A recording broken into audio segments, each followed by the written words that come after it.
So hello everyone. So I'm Quentin. You heard about me yesterday. So today's first session will be a really exciting panel that we titled Emerging Nations. The main purpose of this panel is to widen our views on SSA, which tend to be fairly American-centered.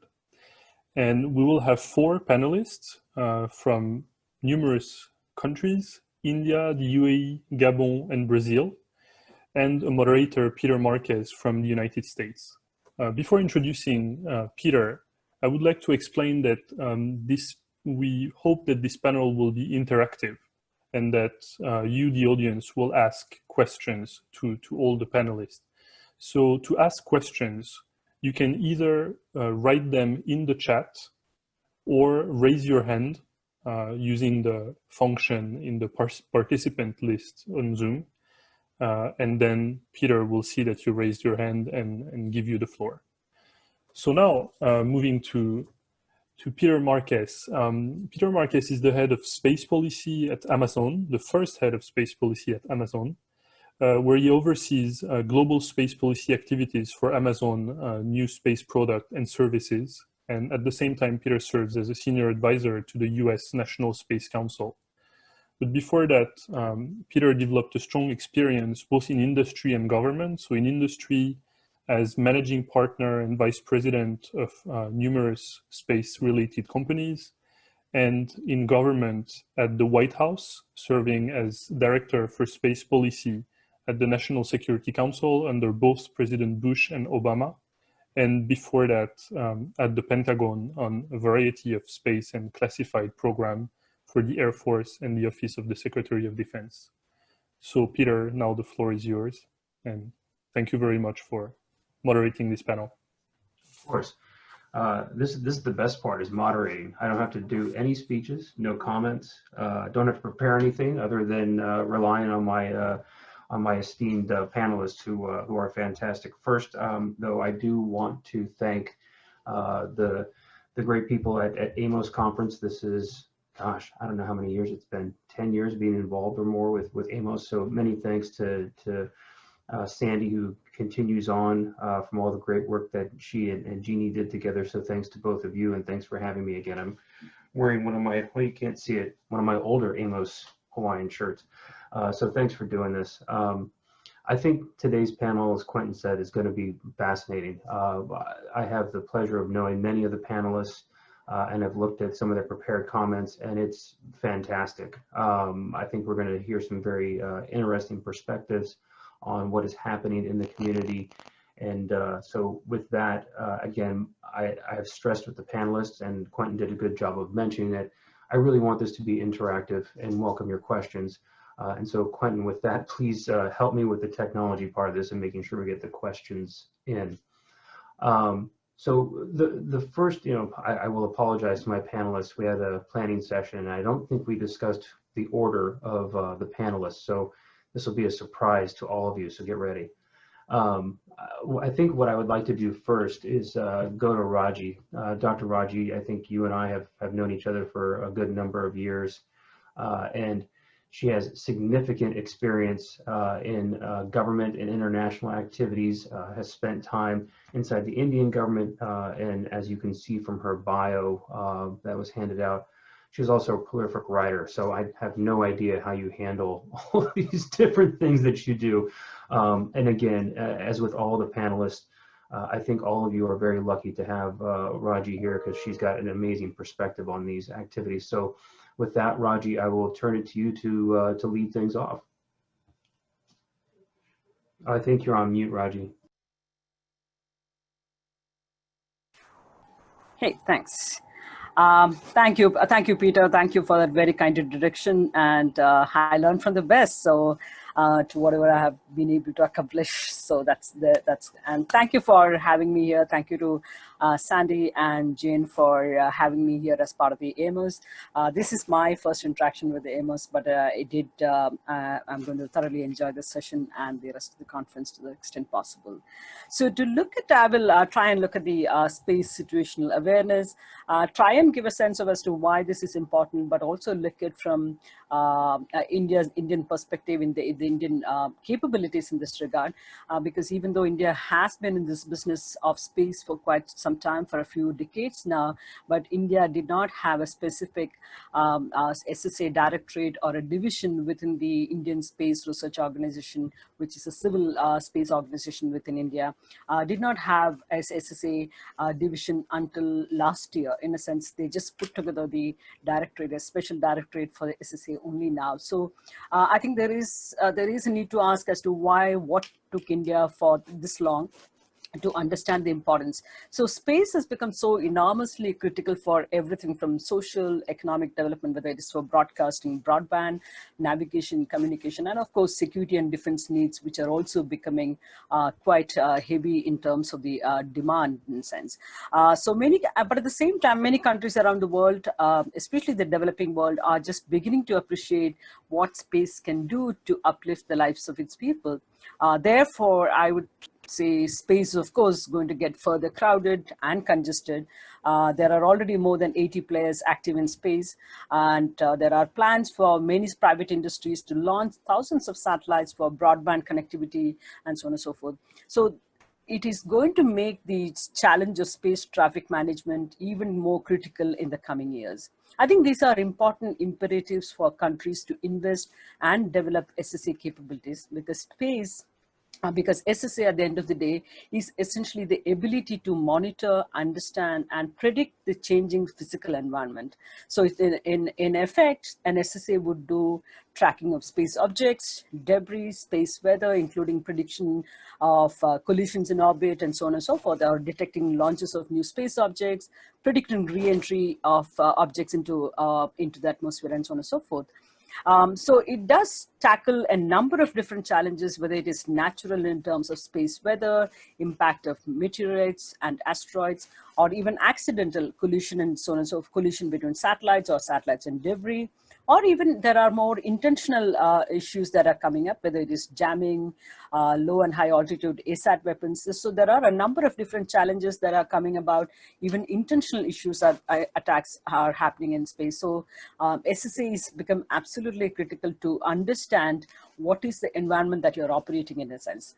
And I think it is essentially necessitated today with the following requirements, whether it is debris tracking, and it works on the principle of essentially first collection of data, fusion of data, then it analyzes and makes it actionable information for policymakers to figure out the next steps in a sense. In fact, I think a couple of years ago, there were a couple of fantastic studies that came out of IDA, which detailed the kind of processes that are involved, the kind of challenges that one has to deal with in terms of the SSA prevalent today, as well as in the coming years. So as of today, you have the US has the largest network, the space surveillance network.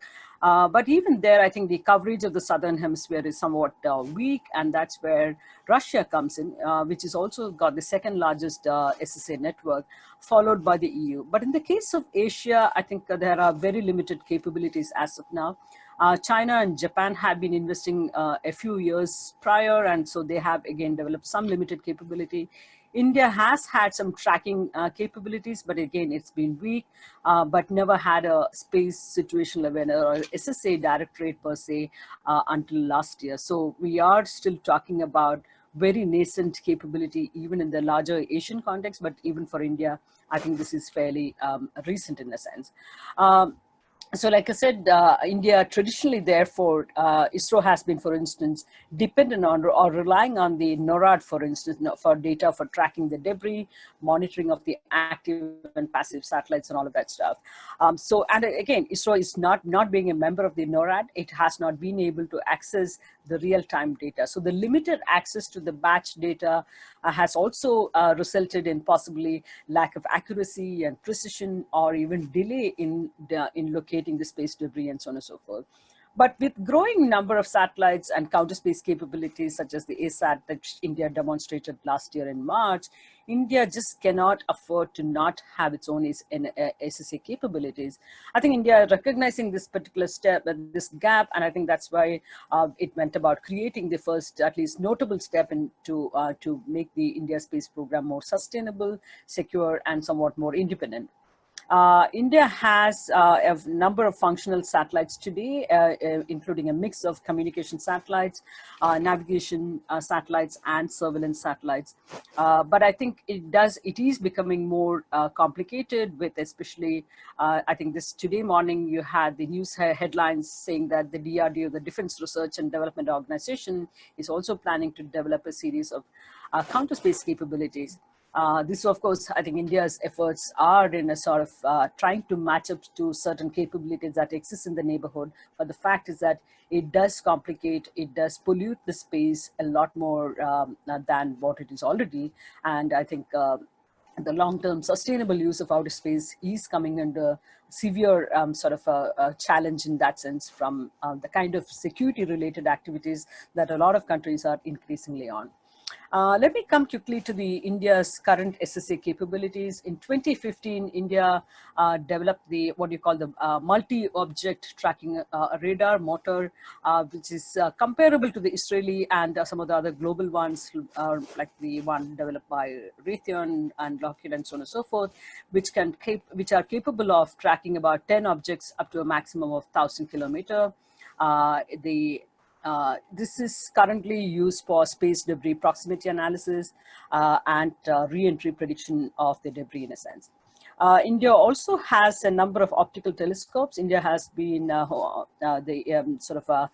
are, I think, about 4, 5, 6 in optical telescopes that it has been operating, and a few of the telescopes from these observatories have been used to track satellites, for tracking navigation satellites, and the one let me not get into specific details about it. India also is planning a mission to the sun, the Aditya L1 mission that is being launched, planned to be launched in 2022. Initially, it was stated to be launched in 2019-20 timeframe, but it's been delayed. This will, I believe, it will help in understanding the impact of space weather and assessing the near-Earth space condition in a sense. But there are significant limitations and gaps. The capabilities that I mentioned are fairly limited. These need to be expanded through a number of steps. One, I think a combination of dedicated ground-based and space-based sensors need to be developed. Second, I think India can easily do is to harness the capabilities of a lot of the amateur astronomer community for catalog building. I think there's a sizable community enthusiasts within India, and I think tapping that particular resource can also help India develop this particular capability. India formally has, for instance, formal data sharing agreements with the US and Russia. But I think this is a relatively non-controversial area, and I think India should expand or create a new network of countries where it can develop certain network of sensors and radars, particularly focusing on the southern hemisphere. Here I would think bringing in countries such as Japan, Australia, India, New Zealand. I think these would go a long way in establishing as well as nurturing some of the SSA networks. So I just want to end with a couple of more larger challenges that I see. One is, of course, I think from the policy perspective is that there is no clarity in terms of the regulations and norms or even the language you use for describing the kind of data. In fact, Moriba Jab, a professor in University of Texas who talks about a great deal of this, he says that there is no lack of standardization in the types of decisions that need to be made, or even a lack of a lingua franca in a sense. So that's a set of issues that we need to talk about and in the larger context in a sense. Second, of course, I think is the rise in demand, growth in demand of the LEO-based services, increased involvement of private players, and how that is sort of, especially with the growth in the commercial on-orbit satellite services and so on and so forth, how does that change the dynamics in terms of the SSA functions, SSA collection of data, how does that work? Here again, I think this is something that India should also be working with other countries in developing certain norms, regulations, and best practices and so on and so forth. Again, this also brings in the point about the tracking and prediction of orbits with the new small satellite constellations with hundreds and thousands of satellites that are going to be launched in the coming years. This will challenge existing SSA systems due to the sheer number and the size of objects involved. So I think we have a fairly strong system, mainly from the US, followed by Russia and European countries. But I think overall, I think even these countries are going to face the challenge of collecting data is going to be further under challenge in the coming years because of the large number of constellations and kind of things that are going to come up.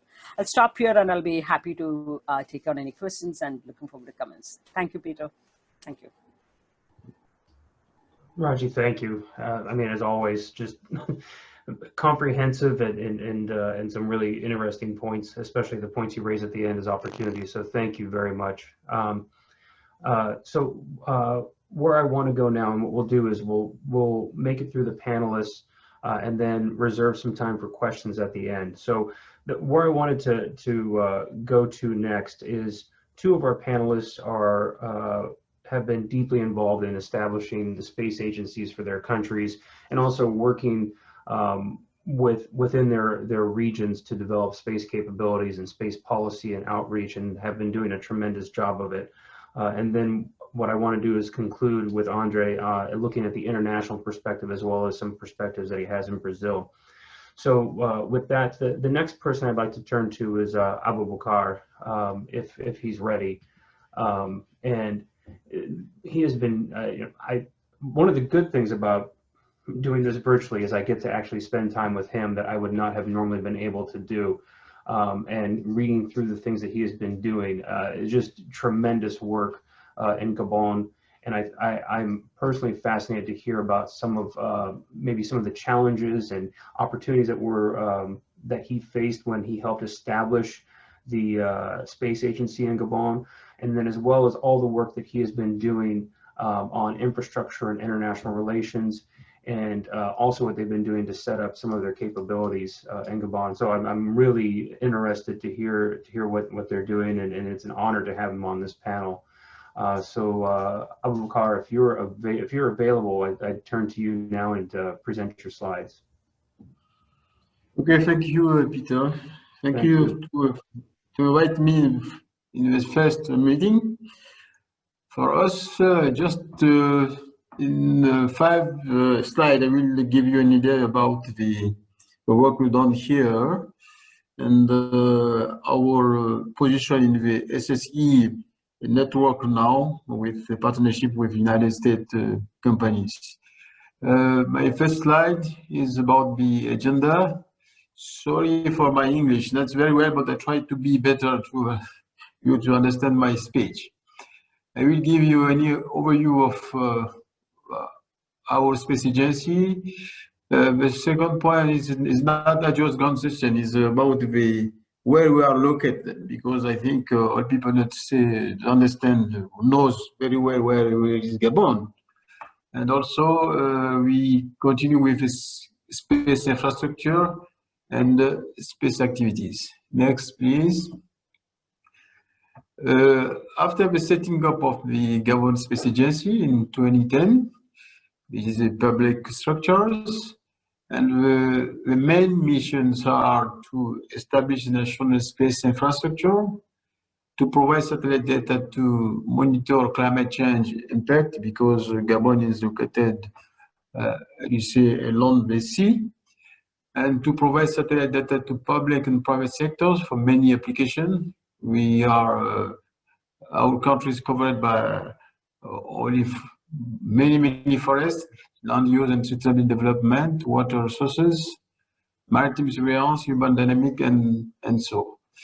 To promote at the national and sub-regional level, research activities, innovations, development and training in field of Earth observation. And finally, to provide to the government the national policy and strategy in space observation activities. Next, please. Where we are located. Gabon is a small country covered by forest. All the territory is covered by forests, about 88%. We are located across the equator, as you see in with the yellow cycle, and people is about 10 million people.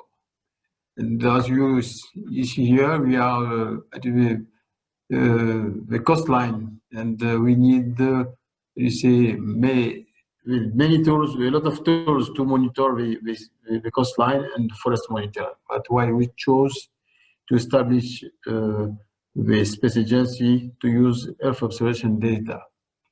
Next, please. And about the space infrastructure, the ground station space structure, we have a small country. We decide for the first step to use the Earth observation satellite around the world, not to build. This is for the second step. We have one ground station for Earth observation covered, as you see in the maps below, 25 countries. We have also one ground station for the telemetry. This is our activity in the SSA network.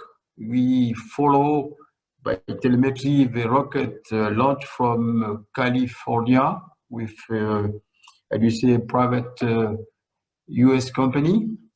And we have the third ground station is dedicated to the weather data acquisition and processing. As you see at below, you had we cover 24 you see countries in Africa, Western Africa and Central Africa.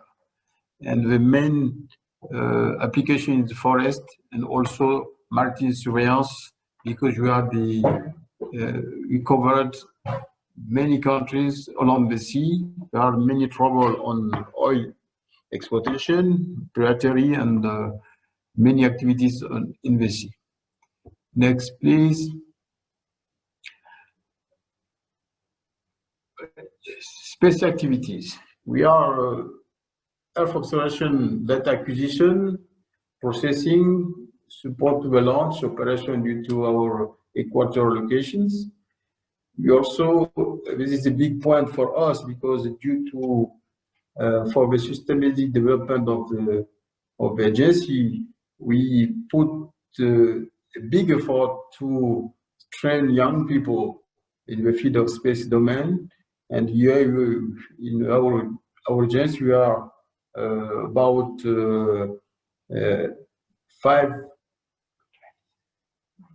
19% of the people is a young people. We are also the space thematic application because you have forest monitoring and assessment, urban, water dynamic, climate change monitoring. And we are in charge also to define, write the national space policy and strategy for Gabon. And the final activity, we start to build our satellite, this is a nano satellite with university, and this is the new activities because we need to have to start building our satellites. And we try to have more, MOU with universities in Gabon and in the region, and also in Europe and the United States. This is the big subject for the collaboration with other agencies and universities. I think that's so for a minute to initiate the dialogue and the questions session. Thank you. Thank you so much. I know we're going to have a lot of questions for you, and I think it's tremendous what has been accomplished in what is a relatively short amount of time. So I'm looking forward to the questions that we're going to have for you, and personally I'm looking forward to engaging with you in the future and working with you and with Gabon on these activities. It's fascinating. So the next person I wanted to go to was Dr. Al-Hashmi Khaled. I have had the pleasure of knowing Khaled for, I don't know how many years we've known each other now, and getting to know him as he was working with the team that was leading the creation of the UAE Space Agency and UAE Space Policy and Strategy and Law. And Khaled has been there at the very beginning, helping develop the space agency much the same way Abu Bakr was in Gabon. And Khaled has also been working internationally as well. So I think, again, he's been working very closely with regional partners, just like we heard in Abu Bakr's briefing. So Khalid, again, tremendous work that you've been doing in the UAE, and it's an honor to know you and consider you a friend. So I turn it over to you to walk us through what has been happening in UAE and with your partners.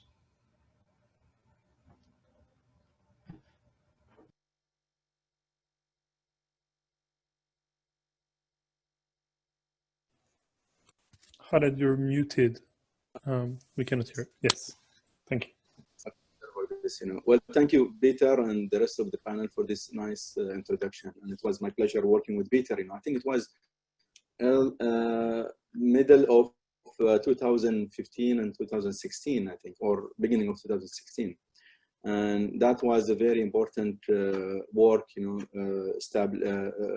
establishing the national space policy and also the national space strategy for the UAE space sector.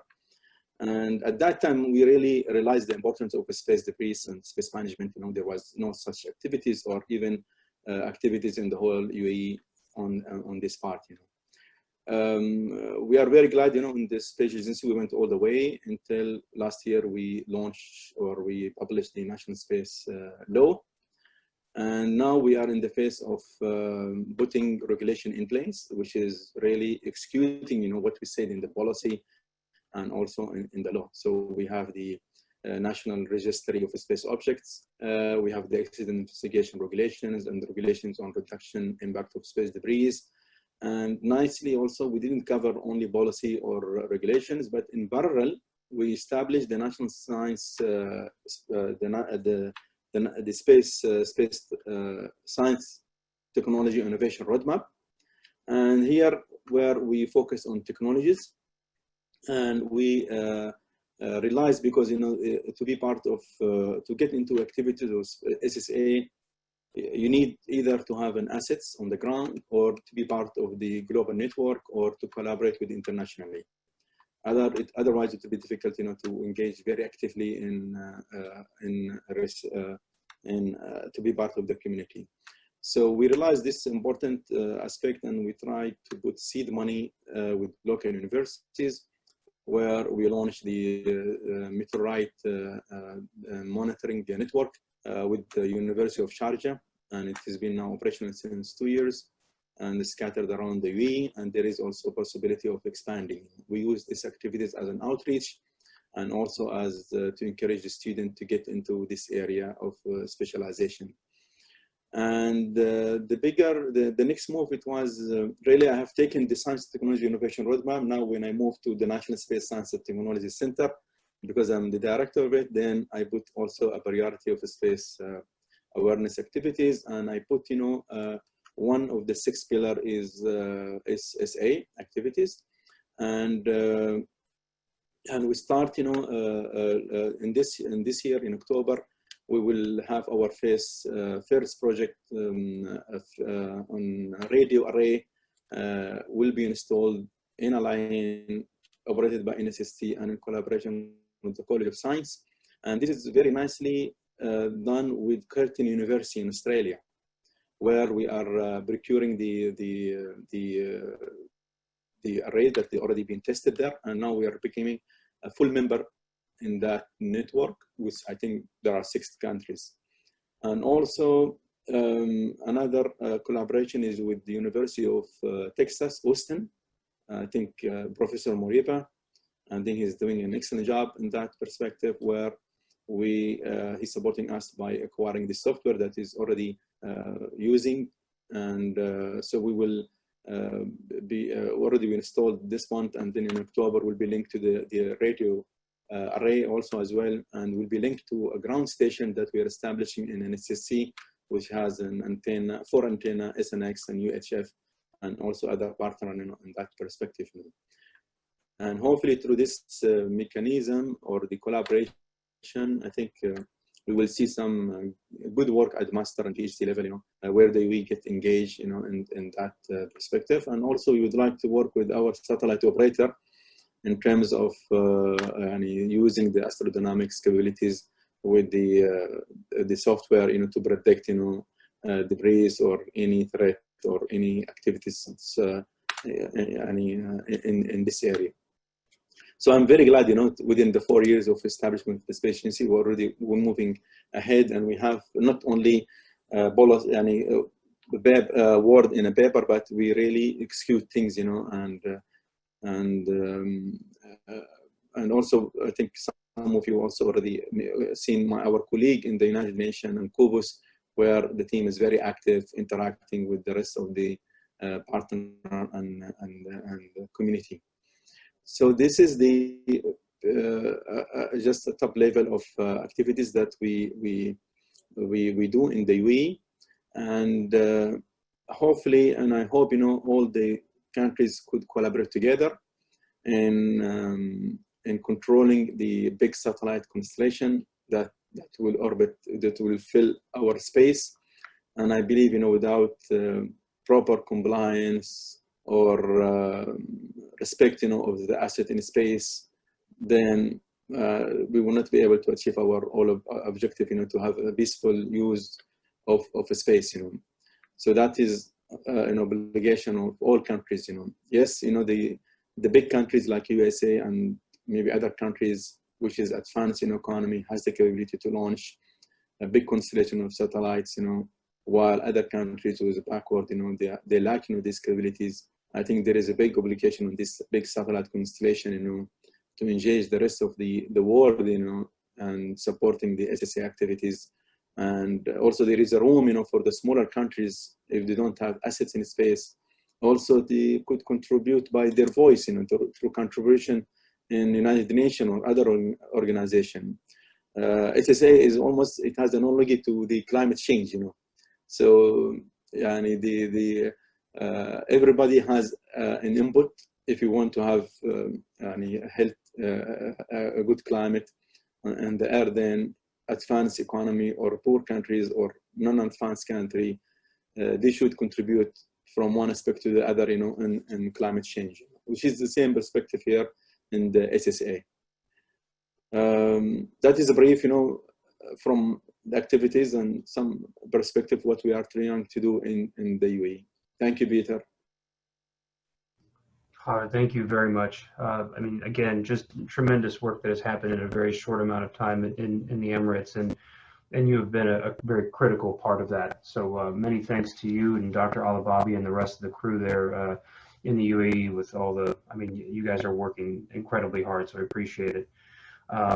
And I think your comments there at the very end are a very good segue into Andre, who is the person who I think all of the panelists that we have are extremely accomplished, are leading their nation's space efforts, and Andre is no exception to that, although I believe Andre may have more patience than all of us combined, as he has to chair COPUOS, and that means every nation in the world is coming to him with their good ideas on how to manage SSA, and he is having to be the referee on the pitch while all this is happening.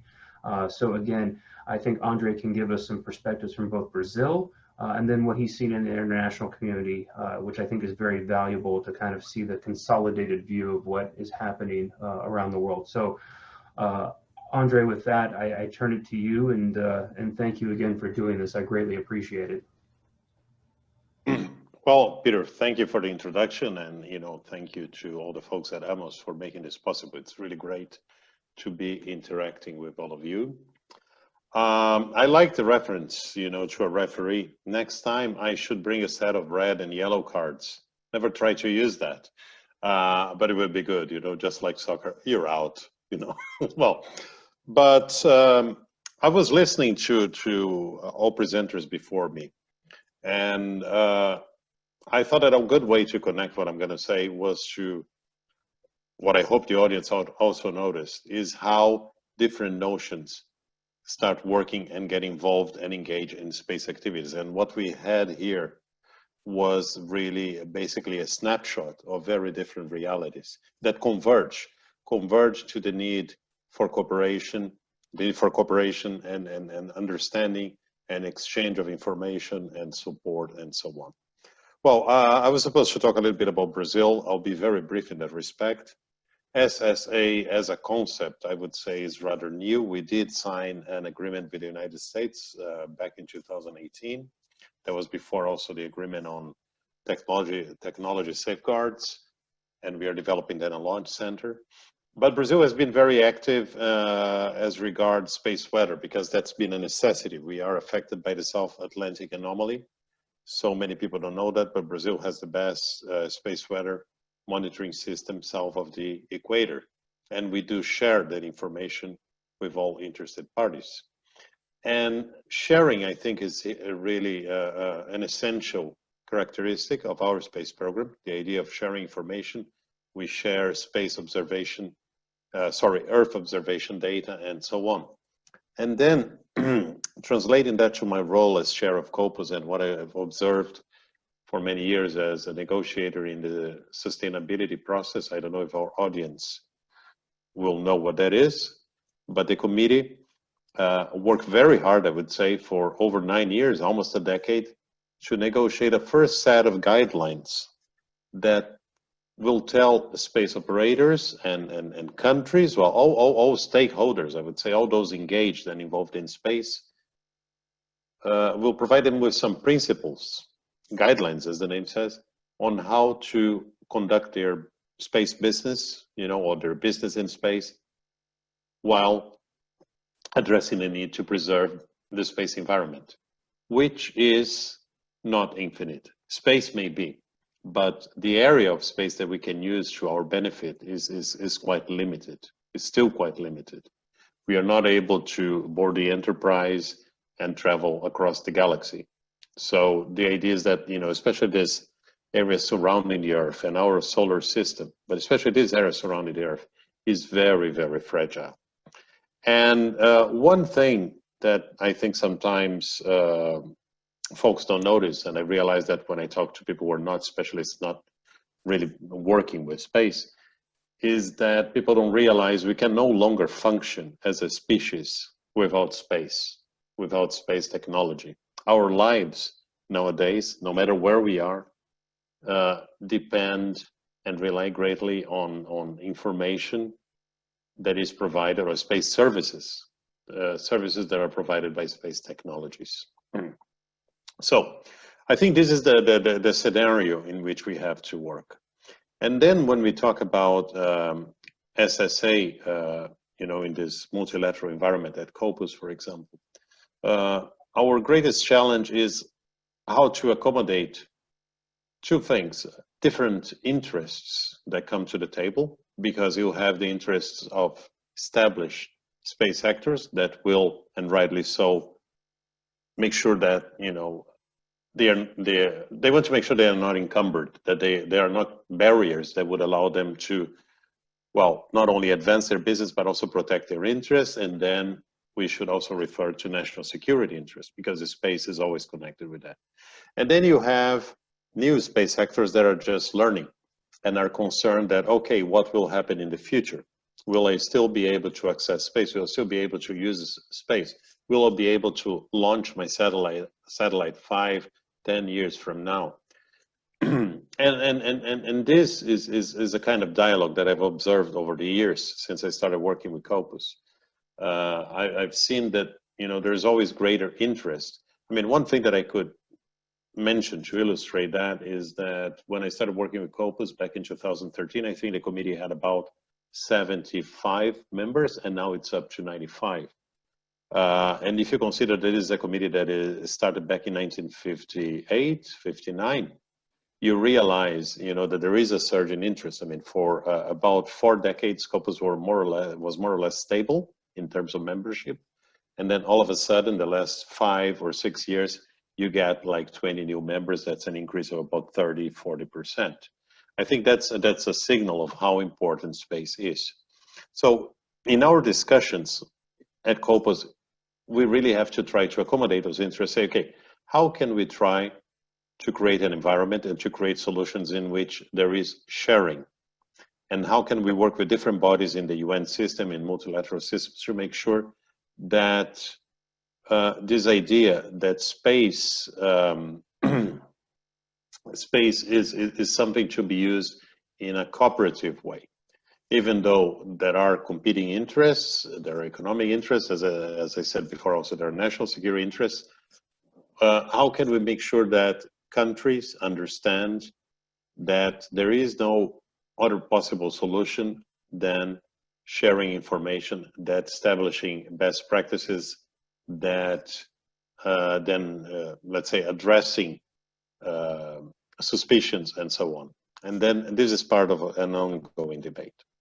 Well, there, I don't have an answer for that. I'm actually basically mentioning things because I would like the audience to be, in a sense, not inspired, but I want them to start thinking about those issues. One of the points, and when we think about SSA and the situation of space and debris and so on, we still nowadays, 2020, so we are well 60 years into the space age, let's say. We allow things in space that we would never accept on Earth. And this is something we should be thinking about. We still use space as a resource, and rightly so, but we still tend to look at space as something that is always there, that will always be there, that everybody can use. And now when new countries start to come into play, and then private actors, people start saying, oops, it's not gonna be, forever like that. We gotta change. So I will leave you at that, because I really like to get some questions from the audience and interact with the audience and also with our other panelists.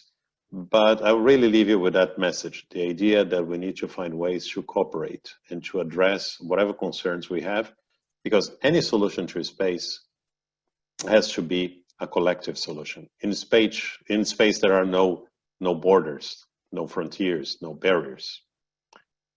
So how do we accommodate that? That's an open-ended question.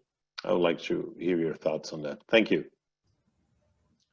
Andre, thank you very much. No, and I think you've highlighted the trillion-dollar questions that we need to struggle with. So before I jump into the questions, and there is a good number of questions and a good number of good questions, I would open it back up to the panelists after our panelists have all heard from each other. If there's any comments or follow-up ideas that you want to share after hearing your fellow panelists speak. Again, open to anyone on the panel, feel free.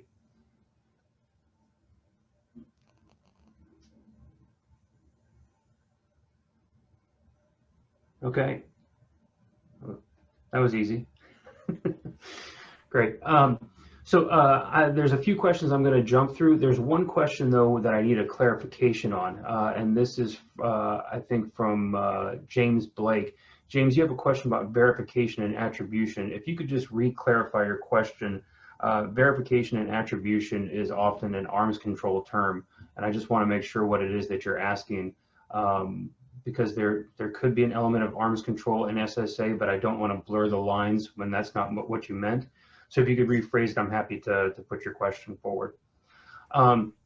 So a general question to all the panelists here is, how can researchers assist emerging nations? Is there something that researchers and many of the people that are on this call can do to help emerging nations? And I would probably take it a little bit broader. I think even established space nations need help in different areas. So I turn it over to you all for any ideas or thoughts about how these people can be directly involved. Andre, you had your finger up. Yeah, please go ahead. Well, thank you, Peter. Well, I think that's a very good question. I don't have a full answer to that, but I think one key element is capacity building. We already have programs in place that allow researchers and experts to share information and go and study, overseas in a country that has, let's say, more developed space capabilities. But I think that this concept of information sharing and building capacities is essential. And one thing, when you look at new space players, and that's, I think, an essential element of SSA, is that new players have to learn it right from the beginning. They don't have to go through the same process that other people already went through and make the same mistakes that were made back then. They can make new mistakes. That's a kind of an obvious thing. But because a lot of space technology is protected, this is a problem. So we need to find a way to balance that, to ensure that new players, they come as responsible players, as responsible users, and that they have access to the know-how, the expertise to do so, and at the same time protect, you know, individual interests. Let's put it away. So I think information sharing, these exchange programs that we have, and Brazil is very active with that. Well, this kind of thing has worked wonders. You know, in our case, it has helped a lot. So I would imagine that this is also true for other countries. So we'll leave it at that. Add to that, Peter? Okay. So just to follow up from where Andre left off in terms of capacity building and information sharing, I think both are absolutely pertinent. I think people with technical background, essentially, they fit in very well, either in terms of the policy world or even within the, for instance, industry sector itself, again, in terms of capacity building, whether it is for SSA or even other sectors within this broader civil space area. There are plenty of areas that you need to think about in terms of developing capacities. I think in both within the industry and in the policy world, I think there is a pertinent role for researchers who have that technical background, who are able to contribute in a more effective fashion to the policy debates also. So I think that that's a direct sort of an input in terms of the capacity building, I would think.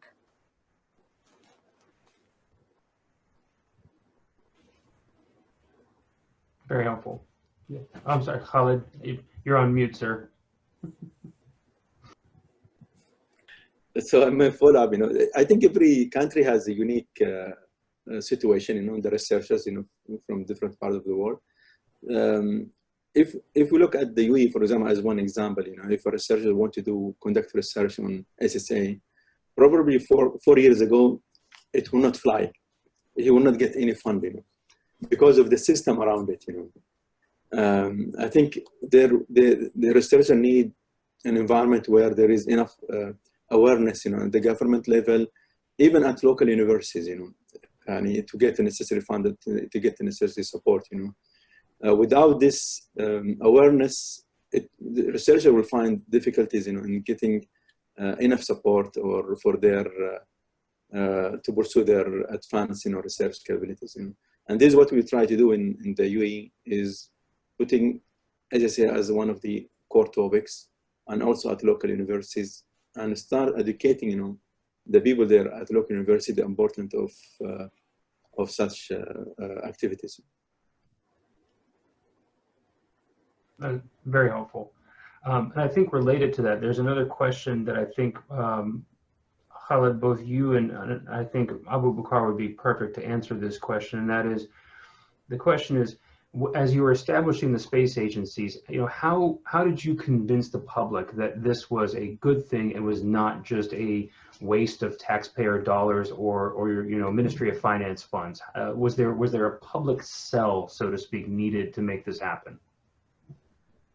Okay, thank you, Peter. At the beginning of setting out the agency, we have a chance because you have the strong, how do you say, support of the government. And the first one is the President of the Republic, because he believes in space. He loved very much like the new technologies. And this is our first chance.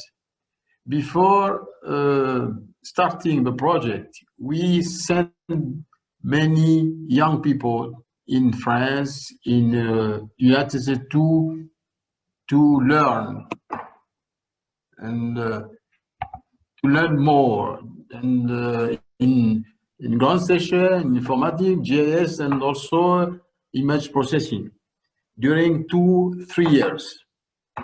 They come back and start working in the agency. Because as Andre said, capacity building is very important. Human resources is very important. When you start without, how do you say, minimum of personnel, it's difficult to go forward. And about the how do you say, the help of by researcher to our agency, we start also for building a kind of scientific and technical relationship between, first of all, UAGS. We go to United States talking with UAGS. We sign an MOU with NASA, with ESA, and we start each year to send one people in each of the organization to learn.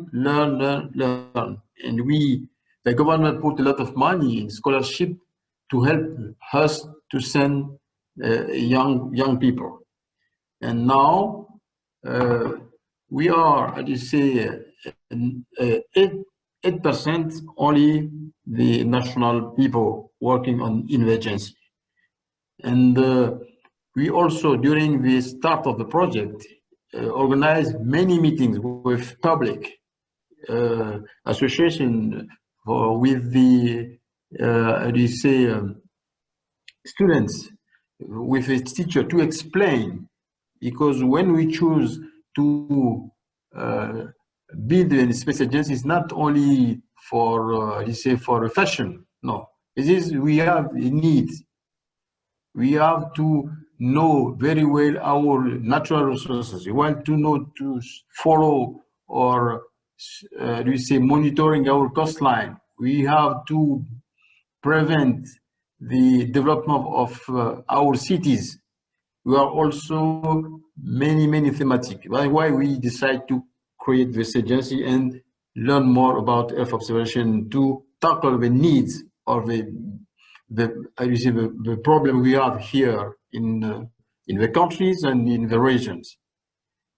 That's why we have, kind of a good dialogue between us and public.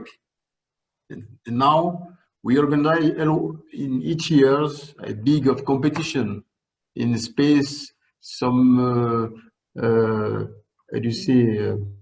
students or other people propose some projects based on Earth observation using.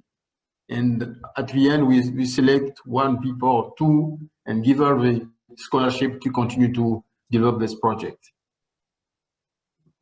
This is our, contribution to continue to put together the national effort and to build the sustainability development of the agency. Thank you. Thank you.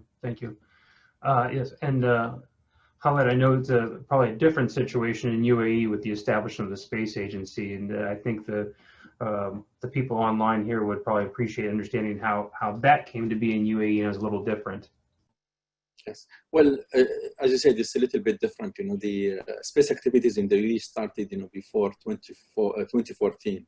2014, when the US Space Agency. So there was a lot of space activities in terms of establishing satellite communication companies or operators and so on. And I think the major, and there was a committee to study the establishment of the space agency, and what really accelerated the establishment of the space agency is the EMER-GEN mission, the HOPE space project, which is a large scale project that was an entry realization of the need and the importance of the space agency. Now, the big question, Peter, I think, which will be challenging to any space agency in the future, how to sustain a space agency, what would be the future model of space agency? Is it going to be a funding organization, or is it going to be a policy maker, regulators, and enablers, I have a strong view that we are going to move, not only the UAE, other countries is toward that direction, and we leave some of the activities to commercial organization or research institute, while space agency will try to guide, and to set priorities, for the government, That's very helpful. So we're running out of time, but I'm going to try to fit in 2.5 questions if I can. Only half a question, because there was a question from Josiah, and Josiah, there was a question about working across Africa. I think Abu Bakar answered some of those opportunities that are available, and I would strongly suggest you getting in touch with him. on how to further collaborate. There's two other questions for the group, and one for Raji and one for Abu Bakar. The first one, let's try to answer these first two real quick. For Raji, the question for you is India going to be cooperating across South Asia and with SARC? Unmute, yeah, okay. So space was not really part of the diplomacy for a very long time, even though India has been in this business. But in 2014, when after Prime Minister Modi came into office, we launched a South Asian satellite for the neighboring countries. I think even as it now develops the SSA, I think this will be part of the mandate, part of the agenda to kind of share the SSA data with other countries as well. So I think this is going to be an agenda, but I think India itself is developing the capabilities at this point of time. So you may not see an immediate kind of how it play out in the immediate future, but I think this will be part of the near to midterm agenda in a sense for the government. Thank you. And then Abu Bakar, the question for you is, has Gabon been working with the African Space Agency, and if it has, any details on what that cooperation looks like? Yeah, thank you, Peter. Yes, Gabon collaborated with the African Space Agency. I was, how do you say, in the team conducted the the headquarters assessment process, and during one month, ordered by African Union, and before that we worked together with African Union, mainly with the Department of Technology, on the African space policy and strategy. I was a part of the team to work on these documents, and we continue to work with the African Union, because now we are the African Space Agency is created, and I don't know now if the process it continue. I know the headquarters will be in Cairo, and now discussing with the African Union, part of Space Observation Department, they now working on the the headquarters in Cairo. Of course, yes, we working with the African Space Agency. Great, thank you. So James, I'm sorry, I made you rephrase your question, and I don't think we're going to be able to get to it under the current time constraints. I think all the panelists can see his question as to, is there an international, is there an idea for data sharing at an international level for SSA? And of course, Andre, I think that is probably one of the main questions you're struggling with right now at Copious, is how you go about doing that and making everybody comfortable with sharing the data and having that all put together. So again, I don't think we have time to get into a discussion on that. That could be an all-day discussion, actually, and that's almost a good part of Andre's job at Copious, is dealing with this. So what I would recommend, James, and I'll buy you a beer when I see you for skipping your question, but directly engage with Andre on this, on what he's seen internationally, and where he can point you on those things. Quentin, I want to thank you and the folks at Amos for putting this panel together. This has just been exceptional. Present company excluded, myself excluded. I would tell all of you that have been watching this panel that between Raji and Andre and Khaled and Abu Bakar, you are talking to the people who are leading their nation's space activities, that are deeply involved in this area. I mean, I have three pages of notes of things that I learned from them, and these are the people that are making it happen. So I'm thrilled to just be a part of it, and it was a real treat for me, and so hopefully it was a treat for you all as well. So again, I can't thank you all enough. It was wonderful. And again, when we can start traveling again, I look forward to seeing you at various places around the world and running into you at airport lounges and all the rest. So So thank you all very, very much. Quentin, is there anything you'd like to do to close up? No, I think I cannot do better than what you just did, and just thanking you for moderating this. You said that it was easy to moderate, which is not true. It's far from being easy, and you did a great job, and so thank you very much. It's easy with these people. When you have professionals at the top of their game, it's very easy. So again, but thank you again for having me, and I really appreciate it. And I hope all of the people from EMER-GEN got something useful out of this. I know I did.